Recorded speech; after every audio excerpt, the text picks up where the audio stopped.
Cinderella, Act 2, Scene 1. At the gasworks, the scene is only a few feet deep. Behind the back cloth there is a great din of hammering and occasionally a blow on the cloth itself. Stockfish alone. At home, he is an ordinary, peevish, nervous householder. Oh dear!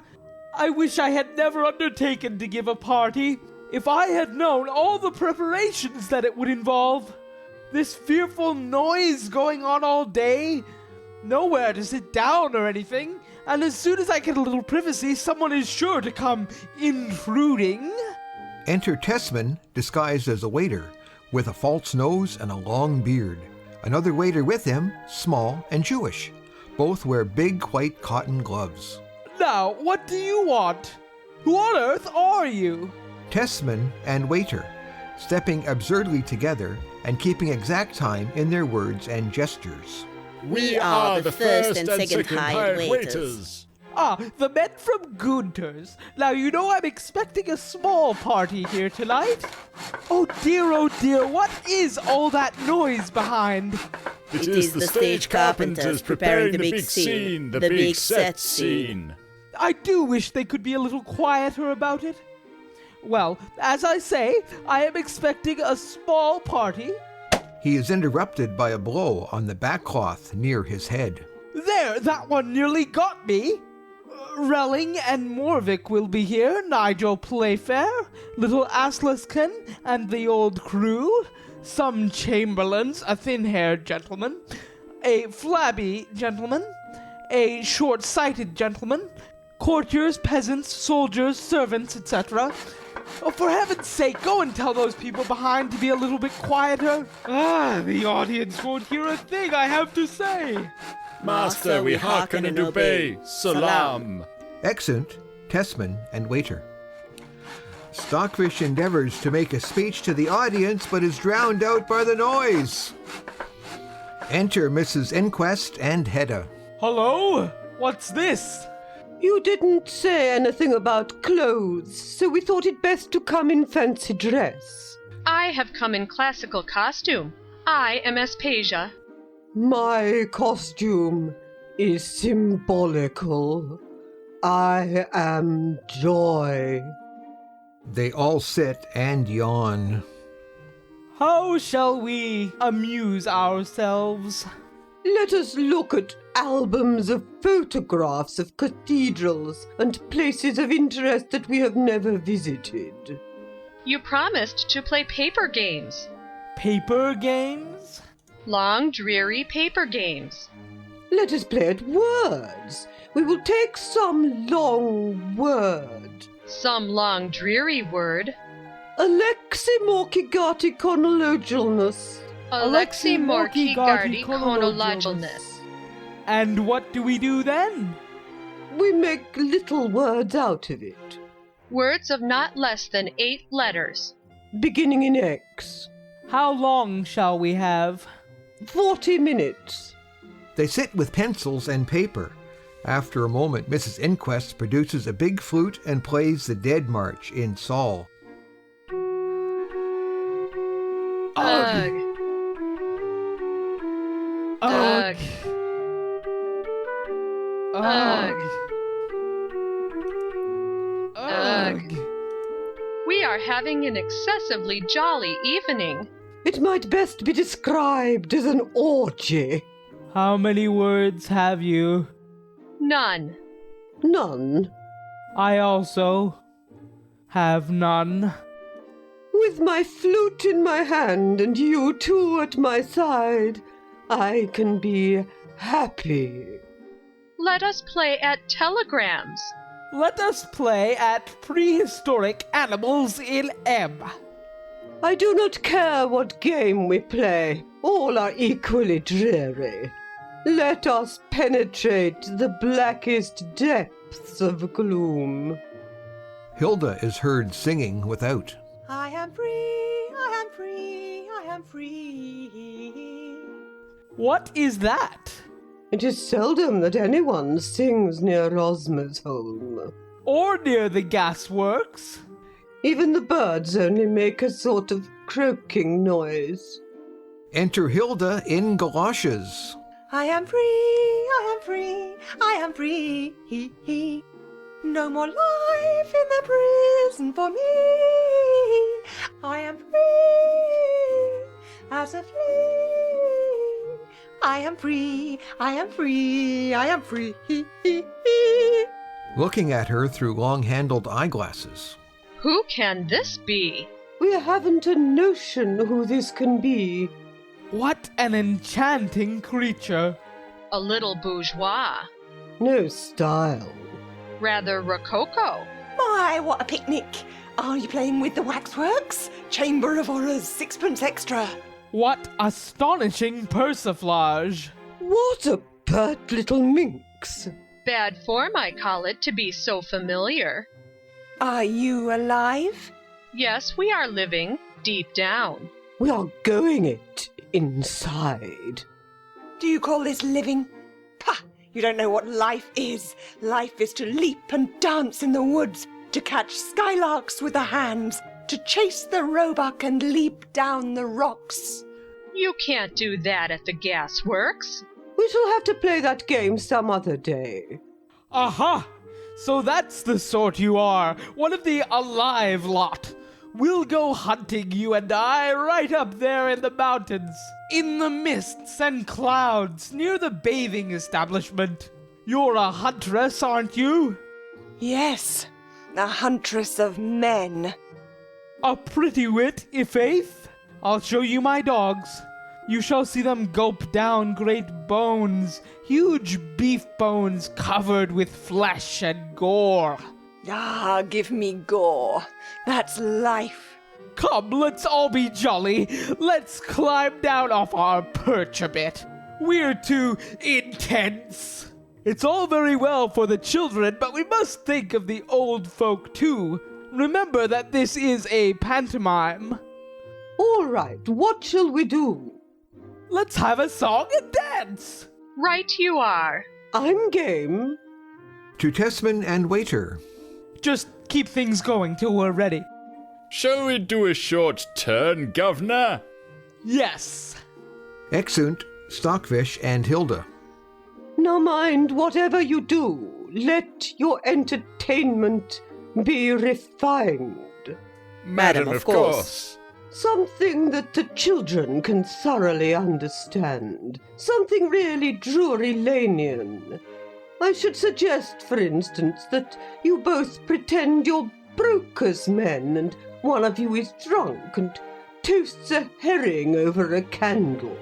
You see, something amusing but refined. Exit Mrs. Inquest. To Hedda. Shh, not a word. You know me? You are Bernard Shaw.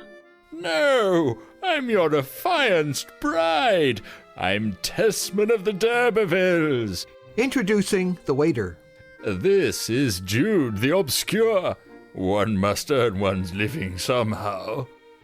Exit Hedda. Something amusing but refined. I know, we'll do the ticket business. Enter Aunt Judy and Mopsy Man. Now then, what do you want here? Oh, please, Mr. Gentleman, we want to go to the party. Very well then, where's your ticket? We haven't got no ticket. You can't come in without a ticket. The governor said he'd saw my leg off if I let anybody in without a ticket. We must disguise ourselves. What as? I know. Ibsen characters. They disguise themselves, Mopsy Man in bathing drawers, and Judy as a bathing woman. Please, Mr. Gentleman, this is little Eyolf, and I am the lady from the sea. I'm just going to give him a dip. Very well, where's your tickets then? Tesman and waiter turn them out. They re-enter newly disguised. Who are you? We are pillars of society. Where's your ticket then? They turn them out. They re-enter in sheets. We are ghosts. They pass and turn. Don't be so frightened. We're not real ghosts. Not real ghosts? What are you then? We're the Pretenders. Aunt Judy and Mopsyman throw their sheets over the others and run away. Where's your ticket? Where's your ticket? Scene 2. A deeper scene with palace staircase and crowd of guests painted at the back. The middle of this painting is a practicable double door, but the doors are not painted as doors. Parts of the staircase and crowd swing back when they are opened. Stockfish shakes hands and converses with the painted guests, and the waiters offer them refreshments. Stockfish, Mrs. Inquest, Hedda, and Hilda discovered. Well, here we all are, then. And what is this? Referring to a catalogue. This is the Pageant of Empire, Gallery number 17, Meeting of Colonial Premiers. Not bad for gasworks, eh? This is the boardroom, the room where the directors come when they're bored. Come, let us be sportive and merry. Let us have a song and dance. How are you? Are you feeling pretty fit? Fit, yes, fit for anything. I am fit to be made a peer. The bandmaster taps his desk. Mrs. Inquest clears her throat. To Hilda. You hear? Tap, tap, tap. She's going to sing. I knew how it would be if we took her out to a party. The coffee goes to her head at once.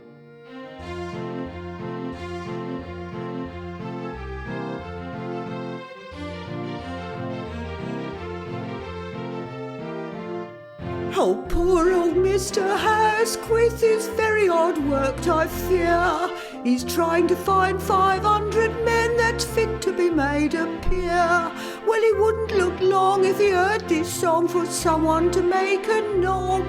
There's me and there's him and there's Bill and there's Jim. He's ready to take the job. He's trying to find 500 men that's fit to be made a peer. Oh, you know that's fit to be made a peer. Uppity, uppity, uppity, up, way high and made a peer. The day this girl is made a hurl, oh my, won't I feel queer. I'll walk in the row with my elbows so when I am made a peer. You won't catch me at the ABC nor Lockhart's, then no fear. I'll do myself well at the Carlton Hotel when I am made a peer. He's trying to find 500 men that's fit to be made a peer. Oh, you know that's fit to be made a peer. Uppity, uppity, uppity, up, way high and made a peer. I won't eat no more sausages nor drink no ginger beer. I'll wet my gum with the finest mum when I am made a peer. He must mend his ways in the coming days, must Mr. Lloyd George, that's clear. I'll not let him rob the riches of the knob when I am made a peer. He's trying to find 500 men that's fit to be made a peer. Oh, you know that's fit to be made a peer. Uppity, uppity, uppity, up, way high and made a peer.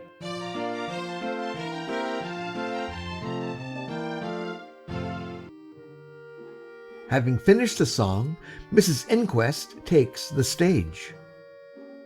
Talking of the House of Lords always reminds me of that dear old ditty, The Corpse. The bandmaster taps his desk. Heavens! She's going to sing again! It was a corpse lay on a bier beneath the silvery moon. There, that's enough. You've had your song. You must make way for someone else now. What? So I have got to make room now? To make room for the new generation? For little chits of girls? No, I will never make room. I will never retire. I will go on singing forever and ever. They hustle her. It was a corpse lay on a bier. She is bundled out. The music plays a dance. What is this? This is our principal ballet. It is a grand pageant of all nations. The dresses alone cost £50,000. Hush, they come. Ballet of 4 hired waiters. Tesman dances à la Russe and says, Kop, kop, du Schenkelmeier! The Jew wears 3 hats. An Italian waiter says, Caramba! A German waiter, carrying 3 glass mugs in either hand, exclaims, Potztausend Donnerwetter! To Tesman, Come hither, Dandini. I would quaff a goblet of brown October. Tesman serves him. Thank you. Do not thank me. It is my simple duty. I'm paid to do it. Leaning his elbow on Tesman's shoulder and looking at Hilda. Tell me, Dandini, who is yon Virgil of peerless beauty? I know not, your majesty, but fain would I right gladly meet with her anon in the twilight. The bandmaster taps. Nay, not that, for heaven's sake, ring off! Oh, spare me, spare me! Do not kneel to me, old man. Do you not know me? I am Tesman, your long-lost son. He takes off his beard and nose. You! What? Have you turned up again? And this is Hedda, my little Hedda. We are engaged. You engaged? You don't mean to say that you ever had the courage to propose to her? Yes, last Tuesday I took the Hedda. There were many that sought her hand. I was jealous. I said, Hedda, I wish to be the only cock on your foul roost. And what did she say? She said, buck, buck, buck, buck, ah. Bless you, my children. Beshrew him. Ever this varlet foils my plans. I must be revenged. Come, let us amuse ourselves, as we did of yore in the old Stockholm days, with a little knockabout business, you remember? Only too well. They put on small straw hats and do a knockabout business in which Stockfish is beaten worse. And now I will keep the promise that I made you. I will show you the great secret, the mystery of the box room. Ah, yes, the thing that isn't a person. I must put on my uniform first. I like to do everything in style. Exit. What is the mystery of the box room? Oh, it's a symbol. Like that. Enter Stockfish suddenly in a cocked hat, standing in a Napoleon attitude. I am the rightful heir to the throne of France. I am Napoleon returned to his own. The island of Elba was too small for me. I add no Elba room. He was in the volunteers, you know. And now for the secret. The great secret. Shh. He goes out on tiptoe and opens the folding doors at the back. Shh. Is she awake? I can't quite tell yet. She's in her hutch. I told you you should see her, and so you shall. Exit into box room. What has he got in there? Poor old man, you must humor him.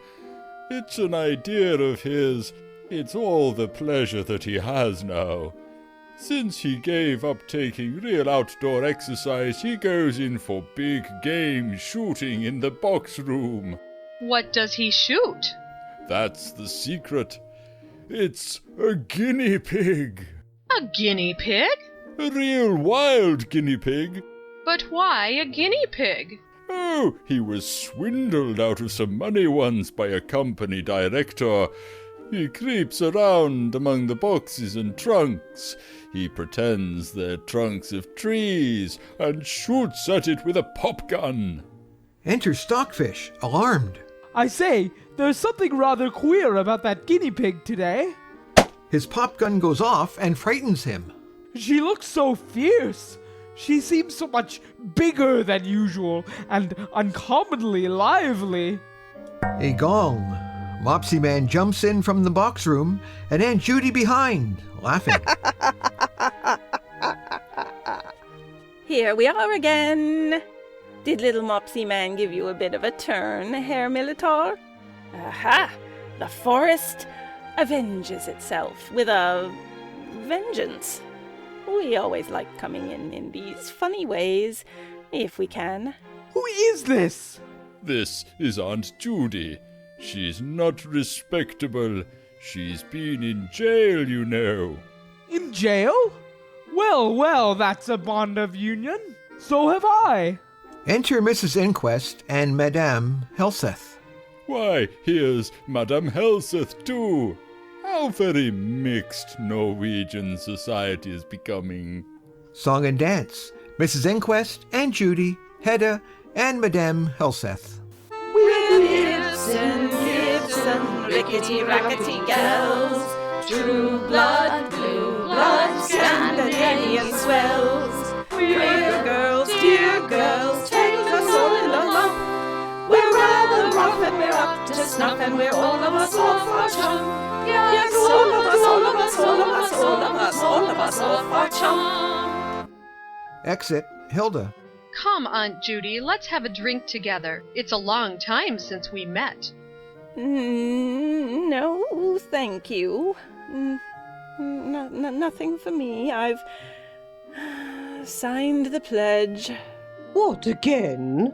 What does it matter? Pledges are so irrelevant. Come, a little cold punch. Better not press her, my dear. Do have a glass. No, thank you. Aha! You dare not. You preach freedom to others, but you dare not be free yourself. Didn't you see the way they smiled when you said no? Come, be secure, be confident of yourself. Drinking 5 or 6 glasses. Well, here goes then. Did you see that? She wolfed the lot, my dear. Wolfed the bally show. Enter Demon and Fairy, meeting.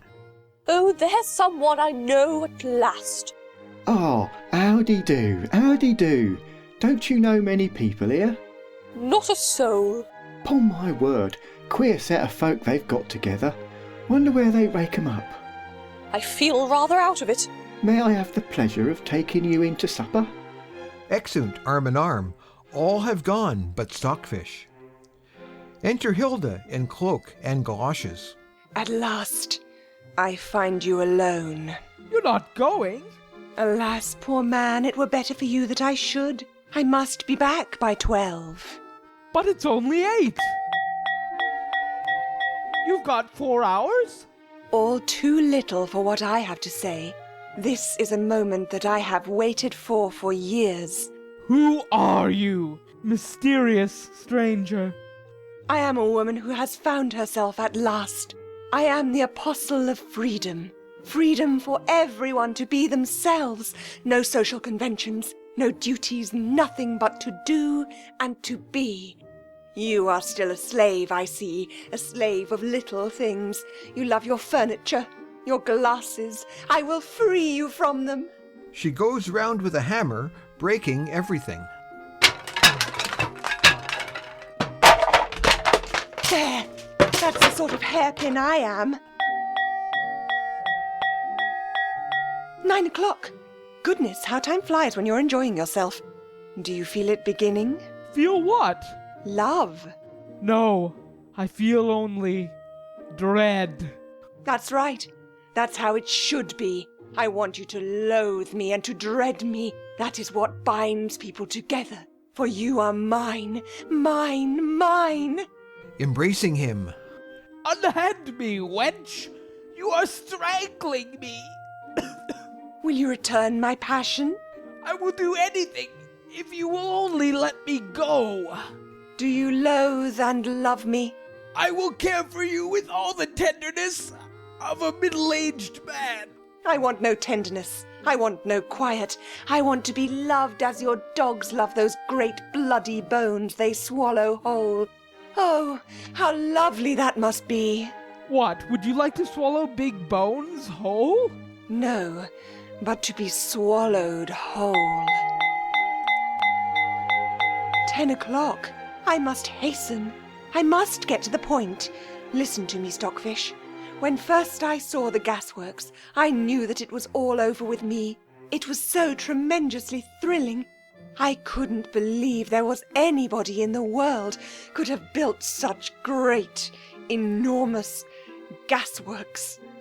Ever since I was born, I love you, love you, love you. But we have never met before.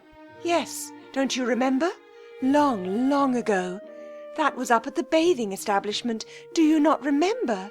It lives in my memory as if it were but yesterday. I was only 3 weeks old then. You picked me out of my cradle and kissed me passionately. It isn't true. I always detested babies. It is true. You kissed me here. Did I? Since that moment, our seals are sold for one another. I have no recollection. But that isn't what mattered. That wasn't the important thing. The thing that mattered was what came after. I know that phrase. It is always what came after that matters. You took the coral necklace off my neck and hid it in your pocket. Fancy! And I said to myself, for I couldn't talk out loud then, I said, that is the man for me. A real man, a man who is master of his own soul and not bound down by little petty conventions and rules of etiquette. I don't remember a word of all this. Aside. Nor do I. 11 o'clock. My time is nearly out. Come, tell me who you are. No, that you must never learn, nor now, nor nevermore. That must always remain a secret between us. A beautiful secret, symbolical of the relation between the two sexes. Tell me your address. Never. Tell me at least your telephone number. No, no. I am bewildered. I do not know what I ought to do. Do you not know? Listen, we two are the only waking creatures here. Do you not understand me? No, I do not understand you. Getting on the table. The champagne is on the table. I do not see any champagne. There stood the champagne, but he tasted it not. Ah, now at last, I understand. He runs after her. 12 strikes. Stop! Stop! There's 12 striking. Come here, you little witch. I've got to get back. One kiss. One kiss. She boxes his ears and runs away. He follows her out and returns with a galosh. She's gone. She's gone. But in her flight she dropped this precious relic. Kissing it. Oh, yum, yum, yum, yum. Enter Tessman. Stockfish hides the galosh. See, father, 3 chamberlains are playing blind man's buff with Madam Helseth. What do I care? Tush! I would be alone. Enter Madame Helseth and 3 chamberlains. Ah, it isn't always the oldest wine that is the best. She's coming out at our expense. Oh, fie! Oh, fie! What raillery! Enter Mrs. Inquest and Hedda and Aunt Judy. I am bored to death with insipid conversation and heartless amusement. I am stifled with the taint of marsh vapors. Oh, if only I could find the address of the Alcohol Refraining Society, I would send in my resignation. You're not going? I am homesick for the mighty nothingness. Farewell, old horse. Good night, respected sir. I'll see you out. No, thank you. I'll go my own road. Exit Aunt Judy through the ceiling. Please excuse her. She's always been a little eccentric. And now it's time that you all went. I want to be alone. He kisses the galosh. Well, after a broad hint like that. We'd better say good night. Good night. Good night. Good night. May you have no dreams. Let us pray that we may none of us have any dreams. Tessman, Mrs. Inquest, and the waiter stand as a comic American unaccompanied trio. Tessman in a little straw hat, waiter in a Newgate fringe. Who put my nightie by the fire and make my gruel hot, and go and get the warming pan to warm my little cot. My little cot to warm, my little cot. Come, that's enough. Why don't you go? Enter Fairy. She chips forward and takes the stage. And now that all the rest have had their say, come, fairy bright eyes, whom mortals all obey. Behold the triumph of my... Oh, you won't go, won't you? Well then, I'll turn off the gas. Darkness, screaming, laughter, and pistol shots. Curtain. End of Act 2.